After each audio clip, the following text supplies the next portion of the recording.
En la historia de la Iglesia hay figuras que son como auténticos faros, ¿verdad? Personas que supieron guiar en mitad de la tormenta. Bueno, pues San Sixto III fue uno de ellos. Pensemos en el siglo V, una época súper convulsa, con la fe amenazada por divisiones y doctrinas un poco raras.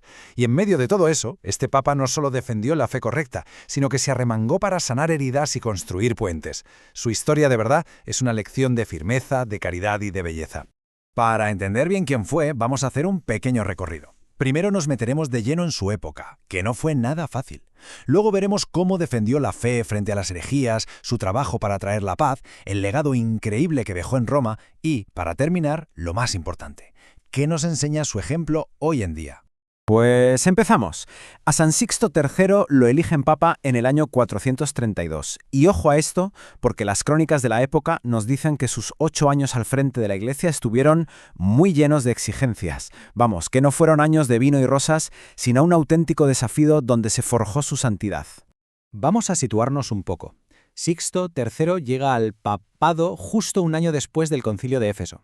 Aquel concilio había sido fundamental, pero claro, las tensiones teológicas no se esfumaron por arte de magia. La Iglesia estaba muy agitada, y él llegó con la misión de poner un poco de calma y consolidar la fe. Y esto nos lleva directamente a su principal batalla. Sixto III tuvo que ser un guardián. Su pontificado fue, en gran medida, una lucha constante por proteger la fe de siempre, la que venía de los apóstoles, frente a ideas nuevas que amenazaban con romperlo todo. En concreto, se encontró con dos frentes abiertos, dos corrientes de pensamiento que estaban generando una confusión tremenda. Por un lado, el pelagianismo, y por otro, las secuelas del nestorianismo. Y las dos tocaban el mismísimo corazón de la fe cristiana, que es la gracia y quién es Jesucristo. A ver, para que nos entendamos, el pelagianismo era una doctrina, digamos, muy voluntarista. Venía a decir que una persona, por su propia fuerza de voluntad, podía llegar a ser perfecta y salvarse. Esto, claro, le quitaba importancia al pecado original y, por tanto, a la necesidad de que Cristo nos salvara. Era una idea que sonaba bien, muy optimista sobre el ser humano, pero que dejaba fuera de la ecuación a la gracia de Dios. El nestorianismo, por su parte, se metía de lleno con la pregunta clave: ¿quién es Jesús? Sugería que en Cristo había como dos personas separadas, una divina y otra humana, en lugar de una sola persona con dos naturalezas. Y una consecuencia directa de esto era negar que a María se la pudiera llamar Madre de Dios. Aunque el Concilio de Éfeso ya lo había condenado, el trabajo de Sixto III fue fundamental para que esta doctrina correcta se asentara de verdad en toda la Iglesia. Pero, ojo, que defender la fe no era solo una cuestión de firmar decretos y señalar errores. Sixto III sabía perfectamente que la unidad se construye con gestos, con diplomacia y sobre todo con un corazón grande y misericordioso. Vamos a ver ahora cómo actuó para volver a unir a una iglesia que estaba bastante herida.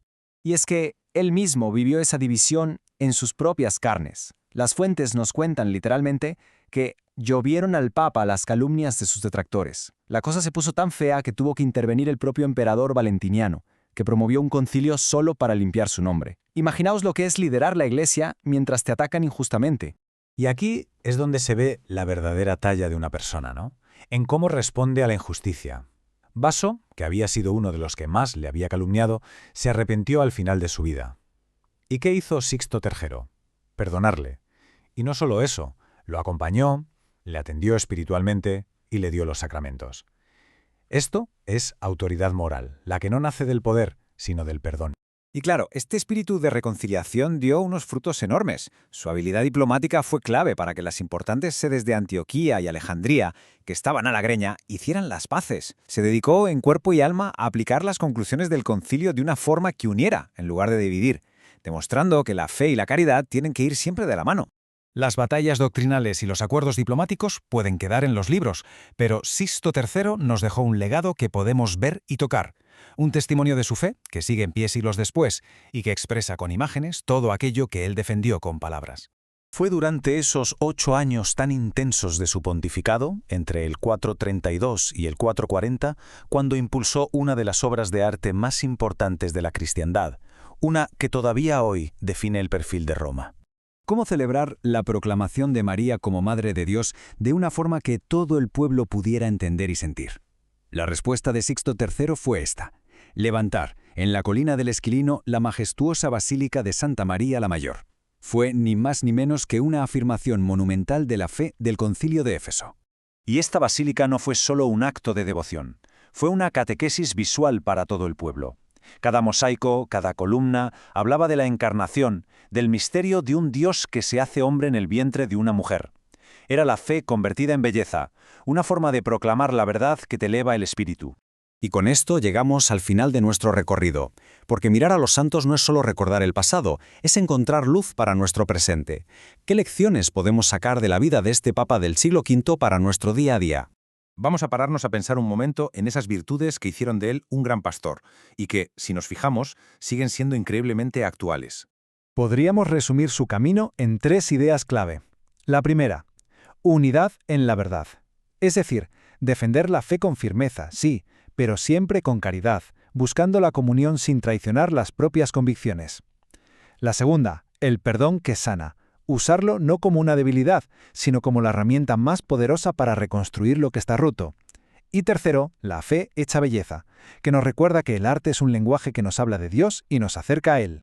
Y todo esto nos deja con una pregunta final, ¿no? En nuestro mundo, que a menudo está tan polarizado y lleno de conflictos, tanto fuera como dentro de la Iglesia, el ejemplo de San Sixto III resuena con una fuerza especial.